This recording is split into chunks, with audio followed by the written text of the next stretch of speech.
We had the leader of the birther movement, TYT, on the show. We had an interview with her, gave her equal time. And now we're going to have the leader of the flamer movement on and give him equal time as well. It seems a little questionable, but we're going to go forward nonetheless. He was good enough to come into the studio. Troy Conrad is the leader of the flamer movement, and you guys are having a protest tomorrow. Before we get into that, first, what is the flamer movement? Well, we're an organization dedicated to full privatization of everything in the United States. We're mostly focusing right now on the fire departments. We don't believe it's fair that other people, like I shouldn't have to pay for your fire. If your house catches on fire, you should be able to pay out of pocket, have some arrangement set up, but there should be nobody else that has to pay. So if you got somebody in a burning house, are you going to check a registration thing? Or do you already know? And what if there's a typo in the file and it turns out he was covered, but you let him burn to death? Well, and that's probably a very good way to not cover some people and turn a profit for the company that's putting out the fire. We would probably have people have fire certificates. They'd probably be recommended to keep them in a fire safe.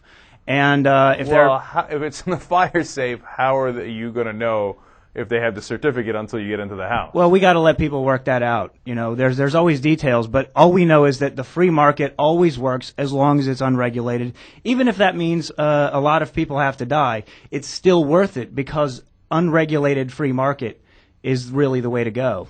Okay, so yeah, I can see how that would lead to bigger profits if you got into the fire business.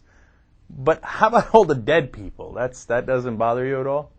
Well, there's always casualties in any situation where there's massive profits, and we certainly would. I think all fire departments want to save lives. A private fire department, like if we had Halliburton running or Blackwater running our fire departments, I think they'd be very efficient at it, and they would try to save lives, but they've got to go where the money is. Yeah, that seems fair. How about the cops? Do we privatize those too? Absolutely, absolutely. You should be able to call in with your credit card, and we're working out maybe something with Priceline to do some bidding on whether you want police or fire protection. You can even do this in advance. Have a little card that says, I was willing to pay $300 for this call. Actually, I don't know if you know this, Troy, but back in the day, they actually used to do that. They had they would hang this thing that said they were protected by a certain fire company, right? And if you didn't have that thing hanging in your door, well then, they wouldn't put out your fire.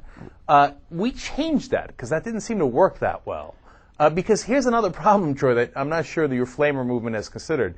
What if the fire starts in a house that is not covered, then spreads to a house that is covered? Well, that's why they have that pre-spray. The company comes in and sprays with a foam on the house that's covered.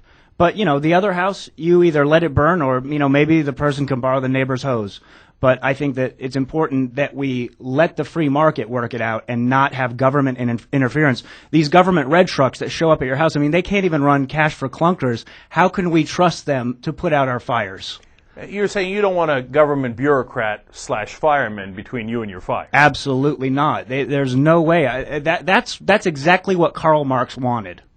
Is government firemen? Government-run fire, and Hitler wanted government-run fire departments. Okay, and how about illegal immigrants? They're obviously not going to get covered, right? Don't tell me they could buy private fire insurance. No. They would absolutely not be covered. The fire departments, the private fire departments would have maps, and they would know which houses in which neighborhoods really to even go to. Mm-hmm. Because if there's too many illegal immigrants possibly in a neighborhood, why bother? They wouldn't even operate in that area. Okay, all right. And so how about a public option? Is that allowed?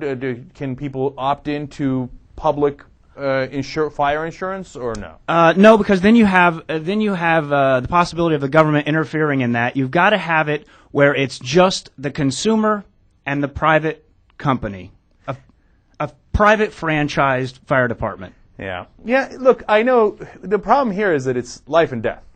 Okay, it's not like healthcare. This is life and death. Okay, mm-hmm. So, but you're comfortable letting private corporations, for profit-making reasons, make life and death decisions. Absolutely. If a fire department shows up and they realize, hey, we're not going to be making a lot of money off this, they should be able to deny the call in the first place. Yeah, it's life and death, but this is America, and we want our America back, and that's why the Flamer movement is making sure that everything's privatized. All right, and what are you guys going to do at the protest here tomorrow? Tomorrow we are going to be demonstrating right on the corner of the downtown Central Los Angeles Library on the corner of Flower and Fifth, and we're sending a strong message to the government. You know, we're not paying for someone else's fire. You know, basically they had it coming. Yeah. Okay, all right, well, you're at least ideologically consistent. And where can people check out more about this flamer movement? They can go to angrytownhall.com. angrytownhall.com. And the curious thing, though, it seems that Michael Moore signed on to this. What's that commie doing with you good guys? Well, I'm not sure why. Michael Moore did promote this on his Twitter page, and we've had a number of mentions elsewhere from him. And you know, he must just be a little confused. I'm not sure why, because he somehow thinks that that my brand of capitalism is wrong, and I think he'll find out that it's right, because he's gonna save tax money. He argues in his movie, I just saw it, that capitalism is evil. But you're saying it's a little bit more efficient. But you seem to be playing into his argument because you're letting people die for profit. Well, but he's paying less taxes. Let's put the dead people aside for a moment and talk about taxes, because that's what this is about. If we can't pay for the other people's fires, then we are being gouged as consumers. All right. Well, you're very clear. Troy Conrad's with angrytownhall.com, and they are leading the flamer movement, and they will literally be doing a protest in Los Angeles tomorrow, and you could find out more about it through the website. Troy, it was a pleasure having you on. Thanks a lot, Jake. All right.